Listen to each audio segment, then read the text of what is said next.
PJ O'Connor here with Mike Bermingham just to discuss soil fertility. I was representing Grassland Agro as part of the judging panel in the Grassland Farmer of the Year competition, which Mike duly won. Take us back to when you took over the farm in 2010. What was the soil fertility like? It was fairly poor now, PJ, to be honest with you. It was, I suppose, 1s and 2s for P and K, and it was down around 5.7 for pH. What we set about doing was really correcting the lime and targeting the P's and K's then after that, let's say. So, let's say we probably spread, the first year I remember spreading 300 tonne of lime, and let's say after that then every second year we put out 2 tonne as where it was required.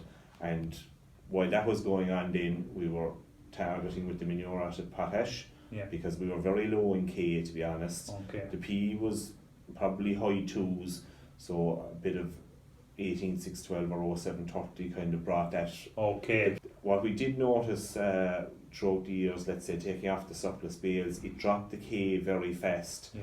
And the P stayed, it creeped away up constantly, Yeah. but the K would, if you weren't soil testing, we noticed the K was up and down. When surpluses were taken out, and if there wasn't, the slurry probably wasn't great at the very start, Yeah. but when we started adding in the manure acid potash for a couple of years, it brought everything up. So Mike, just to go through your soil results, I've Yeah. been looking through them. Yeah. One, can you just give me a brief overview of your soil fertility on the farm, let's say in terms of pH, P's and K's? It's pretty good at the moment. We soil test every 2 years just to keep an eye on it.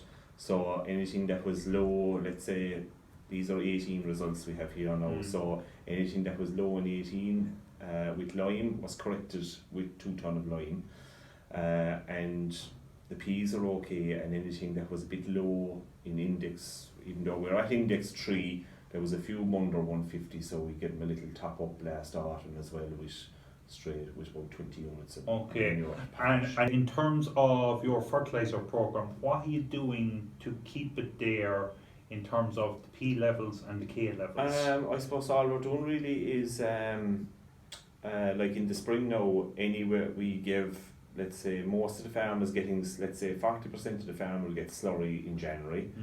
There'll be probably another 10 or 15% get it in March. Then anything that didn't get slurry will probably get bag and a half of 18,612. Okay. After that then we'll target the silage ground with the rest of the slurry. And maybe parlour washings then, if any field is looking weak, we'll probably, because we probably spread parlour washings once a month with the contractor on the dribble bar, and if a field was looking a bit pale or an index 3 or something, we target that with the parlour washings.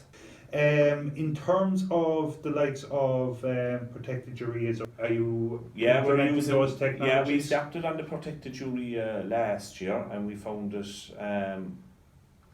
excellent, actually, to be honest. There was a bit of bad press about it, but we found no difference at all. This year now at the moment we used can for a little bit in the very dry period because we had it in the yard, but other than that it's all protected urea. In terms of your slurry, all of that is applied using less technology? Yeah, our contractor there has a dribble bar. All the tanks have dribble bars, so we spread the slurry with the dribble bar, and we find using the dribble bar for spreading the dairy washings gives the field a great kick after it. You're getting a good bang out with the nitrogen. You know how to save and on the nitrogen with the parlour washings. Yes, it lushes it up green, so we find that good. Now, and you mentioned, let's say, your soil sampling, let's say every 2 years. Is it something on your radar for this year? Oh, definitely. The 2 years are up now this year, so it'll be done maybe November, December. We'll soil test the whole farm again. Lime, everything seems to be okay. I was just going down through the results. You have one result there based on 18 that was at 5.7. Yes. Everything was 6.3 to 6.7. So in terms of the 5.7, we did it this year with the reseeding, and we also picked up There was a 6.1. Yeah, and even paddock 8 beside it was a 6.1 as well. Yeah. We did that, and we did paddock 1 as well. Yeah. You know, so we put out 80 tonne there now in April. And what is your nitrogen strategy on your farm to grow 14 tonnes of grass per hectare consistently? I suppose our end strategy is we try to make maximum use of slurry in the springtime by using the low emission technology. We're spreading under 250 kilos of protected urea per hectare.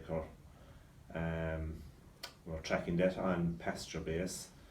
We're using our parlour washings, especially in the summertime, with the low emission spreading as well. On paddocks that might be looking a little bit pale or hungry, they'll get a good dose of parlour washings. We're using our GPS in our tractor and spreader for spreading our. How are you finding the GPS? Yeah, it's a good job because the protected urea doesn't spread as wide, and you don't want to be lapping it because you might miss spots and things like that.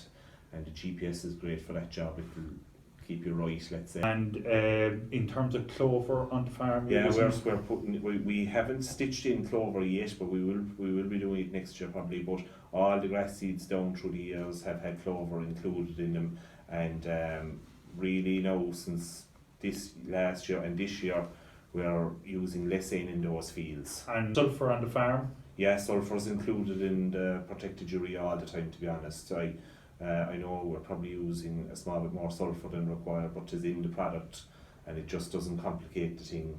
And as well as that, then let's say where the water tracks are now and the gaps, we don't spread any chemical in there, or if the cows were lying down in a spot that's constantly soiled, we don't spread any in. Let's say the key to it, was keep testing. Keep testing, and keep the lime out.